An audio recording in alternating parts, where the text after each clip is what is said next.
চেয়েছেন অতীতের কাজা নামাজ কিভাবে আদায় করব। কাজা নামাজ জামাতে আদায় করা যাবে কিনা, মৃত বাবাকে স্বপ্ন দেখলে করণীয় কি কোরআন সুন্নাহর আলোকে। এশার নামাজের পর তাহাজ্জুদ নামাজ পড়ে থাকি, তা সঠিক কিনা। পর্দা সহকারে স্বামী স্ত্রীর ছবি একসাথে ফেসবুকে দেওয়ার কোনো নিয়ম আছে কিনা। নামাজের মধ্যে তাশাহুদ পড়ার সময় তর্জনী আঙ্গুল উঁচু করার বিধান কি। অসুস্থতা থেকে মুক্তি লাভের জন্য রোজা মানত করা যাবে কি না। নিজের উপার্জনের কিছু টাকা স্বামীকে না জানিয়ে বাবা মাকে দেওয়া যাবে। যে কোনো জায়গায় কি নখ কাটা যাবে, বাথরুমে কি কাটা যাবে। ফজরের সালাতের সময় রাতের পোশাক পরিবর্তন করা জরুরি কি না। মৃত ব্যক্তির জন্য অঝরে কাঁদলে কি সমস্যা হয়। নামাজ পড়ার সময় অন্য কিছু মনে পড়ে যায়, কিভাবে মন দিয়ে নামাজ পড়বো, কি করা যায়। বিলম্ব না করে চলুন আমরা চলে যাই আমাদের প্রশ্নোত্তরে সরাসরি। মোহাম্মদ আব্দুর রহমান জানতেছেন মৃত ব্যক্তির জন্য অঝরে কাঁদলে কি সমস্যা হয়। কাঁদতে পারেন, তবে চিৎকার করা, জামা কাপড় ছেঁড়া, হাত চাপড়ানো এটা উচিত নয়, এবং খুব বেশি চিৎকার করে কান্নাকারি করা উচিত নয়। একটু উচ্চস্বরে আওয়াজ হতে পারে, তবে যতটা নিজেকে কন্ট্রোল করা যায় ততটা ভালো। কাঁদতে তো অবশ্যই পারেন। রাসূল আকরাম সাল্লাল্লাহু আলাইহি ওয়াসাল্লাম তার ছেলের মৃত্যুতে কেঁদেছেন। ইতি সুলতানা আইডি থেকে জানতে চেয়েছেন নামাজ পড়ার সময় অন্য কিছু মনে পড়ে যায়, কিভাবে মন দিয়ে নামাজ পড়বো, কি করা যায়। দেখুন, অন্যদিকে মনে চলে যাওয়া বা মনে অন্য কিছু চলে আসা এটা কিন্তু দোষণীয় নয়। রাসূল আকরাম সাল্লাল্লাহু আলাইহি ওয়াসাল্লামের নামাজের মধ্যেও অন্যদিকে মন গিয়েছে। একবার বাচ্চার কান্না হওয়া শুনে তিনি সালাতকে সংক্ষিপ্ত করে দিয়েছেন। বোঝা গেল অন্যদিকে মন যাওয়াটা দোষণীয় নয়, তবে ইচ্ছাকৃতভাবে অন্য চিন্তা, অন্য ভাবনা, অন্য কল্পনার মধ্যে ডুবে থাকা এটা হলো দোষণীয়। আমাদের উচিত হবে সালাতের মধ্যে অন্যদিকে মনোযোগ গেছে, যখন আমার মনে পড়েছে যে আমি তো ভুল কাজ করছি, সাথে সাথে আমি সালাতে আবার ফিরিয়ে আনবো। বাস এই কসরত করলে আপনি আল্লাহর কাছে গ্রহণযোগ্য সালাত আদায়কারী হিসেবে বিবেচিত হবেন ইনশাআল্লাহ। নাসিমা আক্তার জানতে চেয়েছেন ফজরের সালাতের সময় রাতের পোশাক পরিবর্তন করা জরুরি কি না। না, এটা জরুরি না, তবে সালাতের জন্য সুন্দর এবং উত্তম পোশাক পরা উচিত, যেটা পরে আপনি সম্মানজনক কোনো সম্মানীয় কোনো জায়গায় যান। যে পোশাক আপনি একান্ত বেডের জন্য ইউজ করেন সেটা পরে আল্লাহর সামনে দাঁড়ানো উচিত নয়। আল্লাহ তাআলা কোরআনে বলেছেন ইয়া আইয়ুহাল্লাযীনা আমানু খুযু যিনাতাকুম ইনদা কুল্লি মাসজিদ। হে ঈমানদাররা, তোমরা প্রত্যেক সালাতের সময় সৌন্দর্যকে গ্রহণ করো, অর্থাৎ সৌন্দর্য অবলম্বন করো, সাজগোজ করো। অতএব সেই সাজগোজ আমাদেরকে করতে হবে। সাজগোজ বলতে সুন্দর পোশাক পরিধান করতে হবে। রাতের পোশাক পরে সালাত আদায় করলে সালাত হয়ে যাবে, হবে না এমন কোনো কথা নেই, কিন্তু সালাতের জন্য সুন্দর এবং মার্জিত পোশাক পরা হলো উচিত। মাহের নিসা আপনি জানতে চেয়েছেন মেয়েদের চুল সোজা করা যাবে কি না। যদি ফাসিক বা পাপিষ্ট কোনো নায়িকা, গায়িকা, এ ধরনের কোনো বাজে, যাদের মধ্যে আল্লাহর ভয় নেই, তাদের স্টাইল ধারণ করার জন্য করেন, তাহলে সেটা জায়েজ নেই। আর এমনিতে সৌন্দর্যের জন্য যদি আপনি সোজা করেন হালকা পাতলা, তাহলে কোনো অসুবিধা নেই।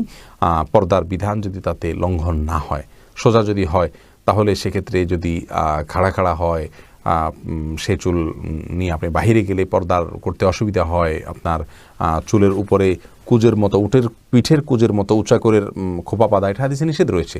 এগুলো সব নিজের সৌন্দর্যকে প্রদর্শনের যে মানসিকতা বাহিরে, সেটা থেকে নিষেধাজ্ঞা রয়েছে। অতএব সেরকম কিছু যদি না হয় তাহলে অসুবিধা নেই। এম সানাউল্লাহ সানা আপনি জানতে চেয়েছেন যে কোনো জায়গায় কি নখ কাটা যাবে, বাথরুমে কি কাটা যাবে। যে কোনো জায়গায় নখ কাটা যাবে কি না, শরীরের একটা অংশ নখ, অতএব বাথরুমে নখ কেটে ফেলে দেয়া এটা উচিত নয়। এটা এক প্রকার আপনার নখের বা নিজের আল্লাহ সৃষ্টি, নিজের শরীরের প্রতি এক প্রকার অসম্মান প্রদর্শন করা, যার কারণে এটা অনুচিত। যদি কেউ আপনার নখ কাটেন এরকম কোনো জায়গায়, তাহলে সেক্ষেত্রে তার জন্য উচিত হলো সাবধান থাকা। নখ কাটলে সেই নখটাকে কোনো মাটিতে পুঁতে ফেলা, অথবা এমন কোনো জায়গায় ফেলানো যেখানে মানব দেহের অসম্মান না হয়, সেদিকটা খেয়াল করা উচিত। বাস এটুকু খেয়াল করে আপনি যে কোনো জায়গায় কাটতে পারেন। এরপরে সুখ পাখি এই আইডি থেকে আপনি জানতে চেয়েছেন নিজের উপার্জনের কিছু টাকা স্বামীকে না জানিয়ে বাবা মাকে দেওয়া যাবে। অবশ্যই দেওয়া যাবে। মেয়েদের উপার্জনের টাকার সম্পূর্ণ মালিকানা এবং এখতিয়ার তার নিজের। তারা সেই টাকা চাইলে স্বামীকে দিতে পারেন, চাইলে বাবা মাকে দিতে পারেন, চাইলে কোনো কিছু তারা কিনতে পারেন নিজের প্রয়োজনে। তারা সব স্বামীকে দিতে বাধ্য হয় এমন কোনো কথা নেই, মালিকানা তার। জসিমউদ্দিন জানতে চেয়েছেন কাজা নামাজ জামাতে আদায় করা যাবে কিনা। উত্তর হলো যাবে। যদি জামাতে কাজা হয় তাহলে জামাতে কাজা আদায় করা যাবে। যেমন রাসূল করিম সাল্লাল্লাহু আলাইহি ওয়াসাল্লাম সাহাবীদেরকে নিয়ে কোথাও সফর থেকে আসছিলেন, তিনি ফজরের সময় তাদের কারোর ঘুম ভাঙেনি, তারা সবাই ঘুমিয়ে পড়েছিলেন গভীর ঘুমে, যার কারণে সূর্য ওঠার পরে তারা জামাতবদ্ধভাবে সেই নামাজ কাজা করেছেন। যার কারণে একাধিক ব্যক্তি যদি নামাজ কাজা হয় তাহলে সবাই মিলে জামাত করতে পারবেন। এরপরে সাইদুল ইসলাম ইমরান আপনি জানতে চেয়েছেন পর্দা সহকারে স্বামী স্ত্রীর ছবি একসাথে ফেসবুকে দেওয়ার কোনো নিয়ম আছে কিনা। দেখুন, মা বোনদের ছবি বোরকা যদি আবৃত থাকে এবং সম্পূর্ণ পর্দা বোঝা যায়, শরীরের কোনো অংশ বোঝা না যায়, তাহলে সেক্ষেত্রে এটা ফেসবুকে দিলে গুনাহ হবে না। বাকি এ ধরনের প্রবণতা খুব বেশি ভালো নয়, যে পরিকল্পনা করে স্ত্রীর ছবি দেওয়া, সেখান থেকে যাদের অন্তরের রোগ রয়েছে তারা বাজে চিন্তা করার সুযোগ তারা পাবে। তাহের খান আপনি আইডি থেকে জানতে চেয়েছেন, আমি প্রবাসী, এশার নামাজের পর তাহাজ্জুদ নামাজ পড়ে থাকি, তা সঠিক কি না? এশার নামাজের পর তাহাজ্জুদ পড়া যায়, আমরা অনেকেই জানি না। তাহাজ্জুদের জন্য অনেকে মনে করে যে ভোর রাত জরুরি, ভোর রাতে তাহাজ্জুদ পড়লে বেশি উত্তম, সন্দেহ নাই, কিন্তু এশারের সালাতে সালাম ফেরানোর পর থেকে কিন্তু আপনি তাহাজ্জুদের নিয়তে সালাত পড়তে পারেন, 2 রাকাত করে আপনি যত খুশি সালাত পড়লেন, এরপরে বিতির পরে আপনি শুয়ে গেলেন। এটাও ইনশাআল্লাহ কিয়ামুল লাইল বা রাত জেগে যে সালাত আদায় করা, তার সওয়াব আপনাকে এনে দিবে। যদিও মূল তাহাজ্জুদ, হুজুদ শব্দের অর্থই হলো ঘুম থেকে উঠে সালাত আদায় করা, অতএব আপনার তাহাজ্জুদ এটা হবে ঘুম থেকে উঠে সালাত আদায় করলে, সেটা হলো প্রকৃত তাহাজ্জুদ এবং তাহাজ্জুদের মূল ফরম্যাট। কিন্তু এশার সালাতের পরে যে তাহাজ্জুদের নিয়ে সালাত আদায় করেন, সেটা তার কারণে আপনি কিয়ামুল লাইলের সওয়াব পাবেন ইনশাআল্লাহ বিইذনিল্লাহ। নাইম আমার চেয়ে কানামা ভালো, অন্তত এটা চালু রাখা উচিত। এমনি মাইনুদ্দিন মান্না আপনি জানতে চেয়েছেন, মৃত বাবাকে স্বপ্ন দেখলে করণীয় কি কোরআন সুন্নাহর আলোকে? বিশেষ কোনো করণীয় নেই।